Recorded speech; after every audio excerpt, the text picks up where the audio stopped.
Assalamualaikum warahmatullahi wabarakatuh. Perkenalkan, saya Muhammad Hamzah Fataruba dengan NPM 020425113002. Mata kuliah Riset Operasional kelas 5A. Jadi pada soal pertama itu untuk menentukan alternatif yang harus dipilih berdasarkan kriteria maksimas dan nilai maksimin. Jadi pada soal itu diketahui dalam tabel jumlah jutaan rupiah yang sekarang adalah sebagai berikut. Jadi sini dalam tabel itu ada alternatif permintaan rendah, permintaan sedang, dan permintaan tinggi. Pada alternatif fasilitas besar, permintaan rendahnya 6, permintaan sedangnya 20, permintaan tinggi 40. Dan pada fasilitas medium, permintaan rendahnya 9, permintaan sedang 20, dan permintaan tinggi 25. Dan pada fasilitas kecil 15, pada permintaan rendahnya dan permintaan sedangnya itu 15, dan permintaan tinggi 15 juga. Yang ditanyakan itu tentukan alternatif yang harus dipilih berdasarkan kriteria maksimas dan nilai maksimin. Oke, langsung saja kita langsung ke dalam pembahasan atau menjawab dari pertanyaan itu. Pertama, kita akan menyelesaikan dengan kriteria maksimin atau optimis. Pada kriteria maksimis ini memiliki dua tahap. Yang pertama itu pemeliharaan kemungkinan keadaan yang terbaik atau keadaan maksimum, dan pemeliharaan alternatif keputusan yang paling menguntungkan pada kemungkinan keadaan terbaik yang telah dipilih. Baik, seperti dalam tabel ini sama ada alternatif permintaan rendah, permintaan sedang, permintaan tinggi, dan hasil maksimum atau max. Pada fasilitas besar, permintaan rendahnya itu masih 6, permintaan tinggi sedang 20, permintaan tingginya 40. Hasil maksimumnya tuh yang paling besar itu 40. Pada fasilitas medium, pada permintaan rendah 9, permintaan sedang 20, pada permintaan tinggi 25. Dan pada hasil maksimum atau max itu 25, hasil terbesar. Pada fasilitas kecil, permintaan rendah 15, permintaan sedang 15, permintaan tinggi 15. Jadi kita ambil yang besar itu 15 dan semua sama. Nah, dari kolom hasil maksimum atau max ini, nilai maksimum tertinggi itu adalah 40. Dari fasilitas kecil 15, medium 25, dan fasilitas besar 40. Jadi pada kriteria maksimal atau optimis ini, alternatif yang harus dipilih adalah fasilitas besar. Oke, langsung kita lanjut ke yang kedua, yaitu ada kriteria maksimin.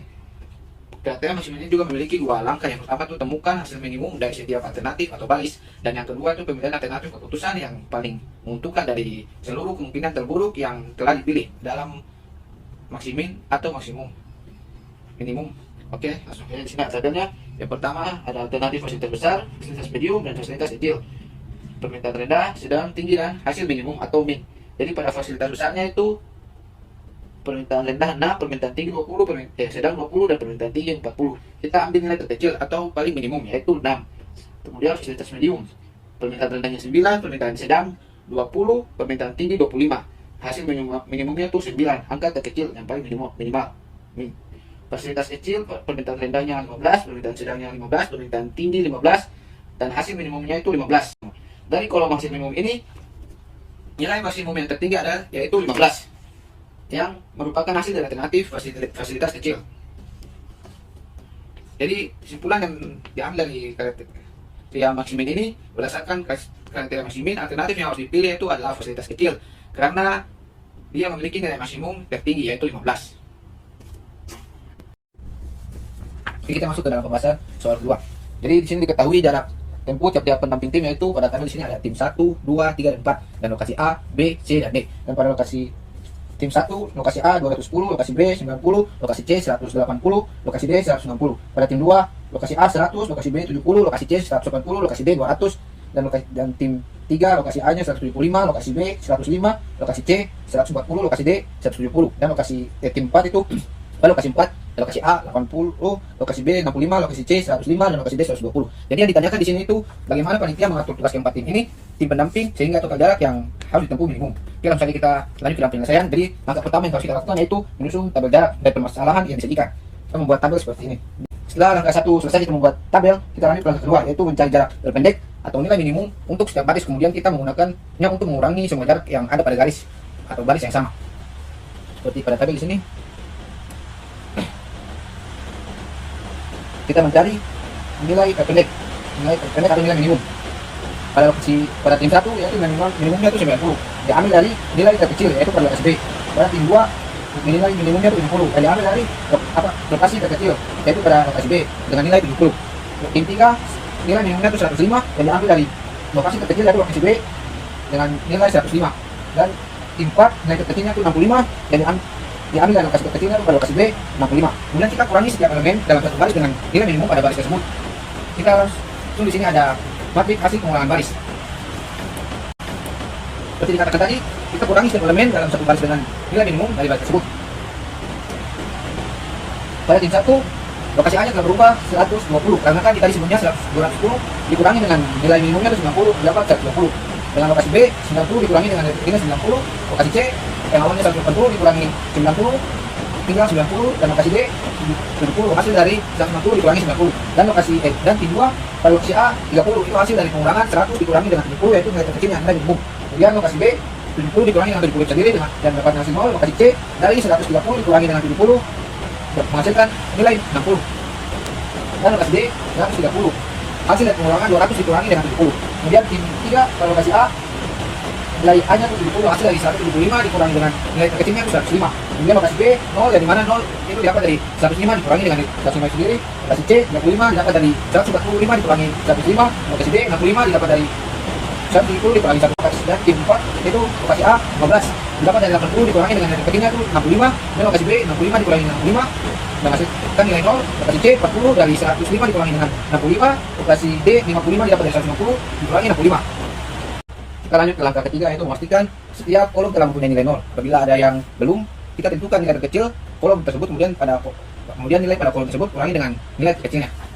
Seperti dalam tabel ini, pada tim 1 lokasi A 120, lokasi B 0, lokasi C 90, lokasi D 70.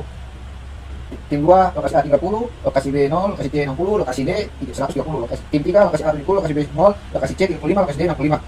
Tim 4 lokasi A 15, lokasi B 0, lokasi C 40, lokasi D 50. Kita cari nilai minimum, yaitu di mana pada kolom lokasi A nilai terkecilnya itu pada tim 4 yaitu 15, lokasi B semuanya sama 0, dan lokasi C terkecilnya 35 pada tim ketiga, dan lokasi D 55. Kemudian kita akan mengurangkan dengan nilai minimum pada setiap kolom. Di sini ada hasil pengurangan kolom. Pada tim A yang dimana tadinya 120 kita kurangi dengan 15 mendapatkan hasil 105. Pada lokasi B 0 karena 0 dikurangi 0 tetap 0. Lokasi C 55 didapat dari 90 dikurangi dengan 35 mendapatkan 55, dan lokasi D 15 dapat dari 70 dikurangi 55. Dan tim 2 pada lokasi A nilainya 15 hasil dari 30 dikurangi 15, 0 dikurangi 0 25, dari 60 dikurangi 35, 75 dari 130 dikurangi 55. Lokasi 3 nilai 55 dapat dari 70 dikurangi dengan 15.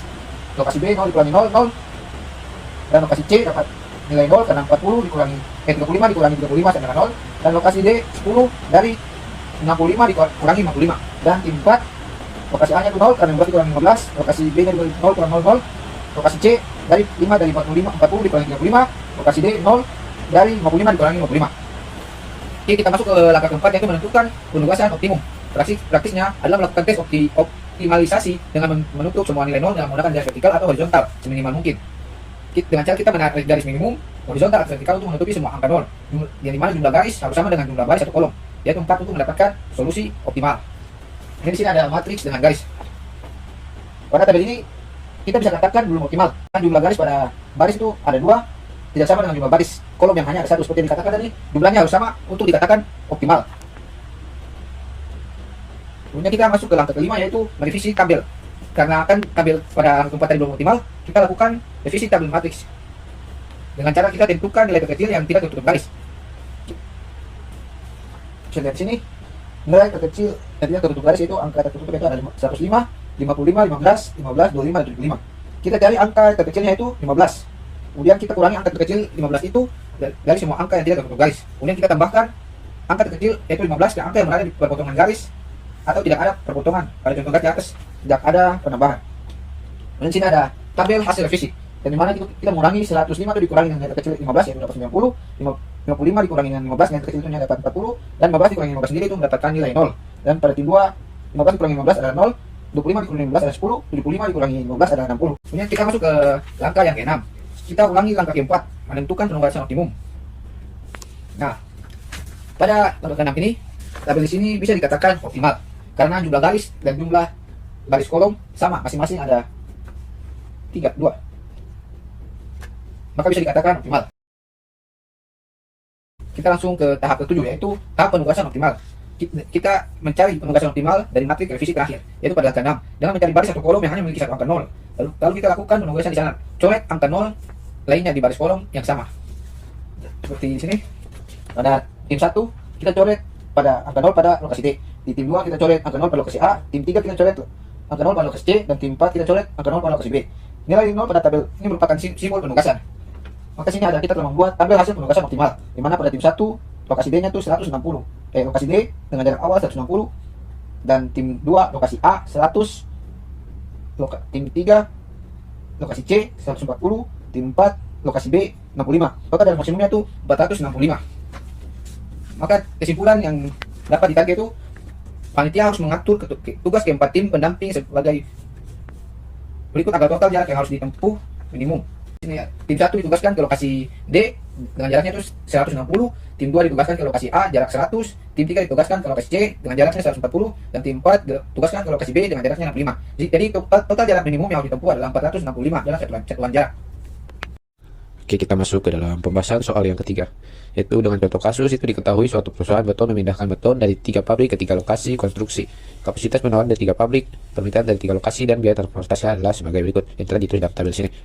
Di mana ada pabrik 1, 2, 3, lokasi konstruksi A, B, C, dengan penawarannya itu pada pabrik 1 120, pabrik 2 80, pabrik 3 80, dan permintaannya itu pada lokasi A 150, lokasi B 70, lokasi C 60. Kemudian ditanyakan itu tentukan pola distribusi yang memberikan biaya terendah. Oke, langsung saja kita selesaikan. Kita masuk ke langkah pertama, itu kita membuat rumusan masalah dengan membuat ilustrasi masalah transportasi seperti ini. Penawaran pada pabrik 1 120, penawaran pada pabrik 2 80, penawaran pada pabrik 3 80 dengan gudang dengan permintaan 150 pada gudang pertama, gudang kedua 70, gudang ketiga 60. Nah, ini adalah biaya transportasi dari pabrik ke gudang. Pada pabrik 1 ke gudang 1 itu sebesar $8, pabrik 1 ke gudang 2 $5, pabrik 1 ke gudang 3 $6, pabrik 2 ke gudang 1 15, pabrik 2 ke gudang 2 10, pabrik 2 ke gudang 3 12, pabrik 3 ke gudang 1 3, pabrik 3 ke gudang 2 9, pabrik 3 ke gudang 3 10. Oke, kita lanjut ke model laporan permasalahan perusahaan dengan fungsi tujuan itu menemukan Z dengan kendala penawaran permintaan dan non negativity sebagai berikut. Nah, kemudian kita membuat tabel representasi dalam bentuk tabel. Seperti ini, ada pabrik 1, 2, 3, lokasi A, B, dan C atau gudang 1, gudang 2, gudang 3 dengan penawaran seperti ini dan permintaan seperti ini. Oke, kita uji dengan angka yang pertama itu metode stepping stone. Pada metode ini, kita akan menentukan biaya ongkos kirimnya yang dihitung dari penyesuaian antara permintaan dan penawaran, yang kemudian dikalikan dengan biaya pada jarak masing-masing lokasi konstruksi. Maka kita buat tabel alokasi pengirimannya sebagai berikut. Pada pabrik 1 dengan permintaannya itu 150, maka kita ambil dari pabrik 1 150, tetapi karena penawarannya hanya 120, maka kita menaruhkan 30 pada lokasi B. Dan di sini sudah terpenuhi pada permintaannya 150, kita beralih ke pabrik 2 dengan permintaannya itu 70, maka kita ambil dari 80 penawaran pabrik 2. Tetapi karena kan ada kekurangan 30, maka 80 dikurangi 30 adalah 20. Kemudian kita lanjut ke pabrik 3 60 yang diambil dari pabrik 3, yaitu dengan penawaran 80 dengan permintaannya itu 60. Karena penawarannya 80 dan hanya permintaannya hanya 60, maka 80 dikurangi 60 sama dengan 20 yang kita letakkan pada pabrik 3. Oke, maka dengan itu semua permintaan telah dipenuhi dan penawaran telah bernilai 0. Namun dikarenakan masih ada nilai negatif pada tabel ini, maka bisa dikatakan belum optimal. Kita harus melakukan modifikasi penyesuaian alokasi pengirimannya dengan merubah pengalokasinya seperti tabel berikut sini. Karena kita bagi lagi yang awalnya 150 pada pabrik 1, kita bagi menjadi 50 pada pabrik 1, 20 pada pabrik 2, 80 pada pabrik 3. Maka permintaannya telah terpenuhi sebesar 150. Dan kepada lokasi B dengan permintaan 70 itu kita optimalkan dengan kita bagi. Kita menaruh 50 pada pabrik lokasi A dan 70 pada lokasi B, konstruksi B. Maka permintaannya terpenuhi 70. Kemudian pada pabrik 2 dan lokasi C dengan permintaan 60 dengan penawarannya 80, maka kita 60 untuk memenuhi lokasi C dan sisanya kita taruh kepada 2 untuk memenuhi ini tadi. Oke, setelah itu kita mengalihkan biaya transportasi sebagai berikut. Yang mana dari pabrik 1 ke gudang 2 itu biayanya 8 dengan isi tonnya 50, maka 50 dikali 8 kita mendapatkan biaya transportasi $400. Dan dari pabrik 1 ke gudang 2 dengan isi ton 70 dengan biaya transportasinya itu $5 dan kita mendapatkan hasil $350 dan seterusnya kita mengalihkan dan kita mendapatkan total biaya yaitu sebesar $2010. Setelah kita melihat tabel tersebut, ternyata belum bisa dikatakan optimal dikarenakan ada beberapa sel yang kosong dengan biaya yang lebih murah. Seperti sini ada 6 dan 10. Maka kita akan melakukan optimasi dengan kembali memodifikasi pembagian transportasi dengan hasil pada tabel seperti ini. Jadi yang tadinya tuh 70, yang tadinya tuh 50, maka kita bagikan dari sini. Ini kita letakkan pada pabrik 1 itu 70, pada pabrik 3 80, maka baru lokasi A permintaannya telah terpenuhi. Kita pecah yang dimana dari 70 ini menjadi 2. Pada pabrik 1 50 dan pabrik 2 20. 50 tambah 70 sama dengan 70, maka permintaan pada lokasi B telah terpenuhi. Sama dengan C juga tetap telah terpenuhi. Kemudian kita mengkalikan kembali seperti sebelumnya dari pabrik 1 ke gudang 1 dengan isi ton 70 dengan biaya transportasi. Maka kita kali 70 dikali 80, kita mendapatkan biaya transportasi $560 dan seterusnya. Dan total biaya semuanya tuh $1.970. Oke, jadi kita lanjut coba dengan metode yang kedua, itu modified distribution atau modi. Langkah pertama kita lakukan adalah dengan menghitung baris dan kolom terisi dengan menggunakan ketentuan bahwa sudut nilai atas kiri sama dengan 0, yaitu pada nilai P1. Kita menghitung dari P1, jadi P1 ke G1 yaitu 8 dan P1 itu 0, maka 8 dikurangi 0 sama dengan 8, maka indeks dari G1 itu 8 dan P1 itu 0. Kemudian dari P1 ke G2 yaitu 5 dengan P1 nya itu 0, maka 5 dikurangi 0 tetap 5, maka indeks dari G2 itu 5. Selanjutnya P2 ke G2 itu 10, dan kita ketahui tadi G2 nya itu 5, maka 10 dikurangi dengan 5 yaitu 5, maka indeks P2 nya itu 5. Selanjutnya P2, dari P2 ke G2 itu P2 ke G3 yaitu dari P2 ke G3 yaitu 12, dengan tadi yang kita ketahui P2 nya itu 5, maka 12 dikurangi 5 itu 7, maka indeks G2 nya itu G3 itu 7. Kemudian dari P3 ke G1 yaitu 3, dan kita ketahui tadi G1 nya itu 8, maka 3 dikurangi 8 yaitu minus 5. Jadi kita telah menghitung sel terisi, kemudian kita lanjut dalam menghitung sel kosong, yaitu P1 ke G3 yaitu 6 dan P1 nya itu 0 dan G3 nya itu 7, jadi 6 dikurangi 0 dikurangi 7, maka hasilnya minus 1. Kemudian ada P2 ke G1 yaitu 15, P2 nya 5 dan G1 nya 8, jadi 15 dikurangi 5 dikurangi 8, maka hasilnya 2 dan seterusnya. Nah, dikarenakan ada nilai negatif, maka sel dengan nilai negatif, maka solusi dari $1.970 dianggap belum optimal. Dikarenakan belum optimal, maka kita akan coba dengan menggunakan metode yang ketiga, yaitu metode Vogel approximation atau VAM. Oke, kita lanjut ke metode ketiga, itu metode Vogel approximation atau VAM. Langkah pertama itu menentukan opportunity cost atau penalti dihitung dari selisih 2 biaya terkecil pada setiap baris kolom. Kita di sini kita lihat angka biaya terkecil yaitu pada baris 1, pabrik 1 itu 5 dan 6, jadi 6 dikurangi 5 yaitu 1, dan pada baris 2 itu 10 dan 12, jadi 12 dikurangi 10 itu 2, dan 9 dan 3, 9 dikurangi 3 itu 6. Oke, jadi itu penalti bebas pada baris 1, pabrik 1 itu 1, pabrik 2 2, pabrik 3 6. Kemudian kita tentukan penalti pada kolom. Pada kolom A, angka terkecil itu 8 dan 3, jadi 8 dikurangi 3 itu 5, dan pada kolom B itu 5 dan 9, ya 9 dikurangi 5 itu 4. Pada kolom C 10 dan 6, jadi 10 dikurangi 6 adalah 4. Jadi kita lanjut ke tahap langkah kedua, yaitu pilih baris kolom yang memiliki opportunity cost terbesar, alokasikan sebanyak mungkin ke sel dengan biaya termurah sesuai dengan supply dan demand atau permintaan.